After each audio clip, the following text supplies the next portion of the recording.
Hello friends, good morning. இது Thursday morning பிரேக்ஃபாஸ்ட்டுக்கு பசங்களுக்கு முட்டை ஆம்லேட்டும் சாத்துக்குடி ஜூஸும் கொடுத்துருந்தேன். மதியம் லஞ்சுக்கு வந்து தயிர் சாதமும் காலிஃப்ளவர் பகோடாவும் தான் கொடுத்துருந்தேன். இன்றைக்கி பௌர்ணமி, அது எனக்கு சுத்தமாக ஞாபகம் இல்லாமல் அரிசி வேற ஊற வச்சுட்டேன். கோயிலுக்கு வேற 10 மணிக்கெலாம் கிளம்பணும். இன்றைக்கி எல்லாமே கொஞ்சம் அவசர கதியிலேயே வேலைலாம் நடந்துச்சு. அதனால் லஞ்சு கட்டுறதெல்லாம் என்னால் ஷூட் பண்ண முடியல. துணி வேற துவைச்சிருந்தேன். இன்னைக்குன்னு பார்த்து பசங்க ஷூவெல்லாம் வேற துவைச்சிருந்தேன். அதெல்லாம் எடுத்து காய வச்சுட்டு, துணியெல்லாம் எடுத்து காய வச்சுட்டு, இட்லிக்கு வேற மாவு காலி ஆயிடுச்சு. அதுக்கு வேற அரிசி ஊற வச்சிருந்தேன்.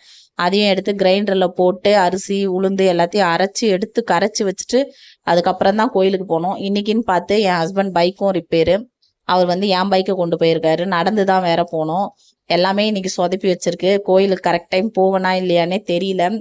கொஞ்சம் அவசரமாக கிளம்பிட்டே இருக்கேன். ஓகே ஃப்ரெண்ட்ஸ், டாட்டா பை பை. நெக்ஸ்ட் வீடியோவில் பார்க்கலாம். உங்கள் வீட்டில் என்ன லஞ்ச் மெனுன்னு சொல்லி கமெண்ட் பண்ணுங்கள்.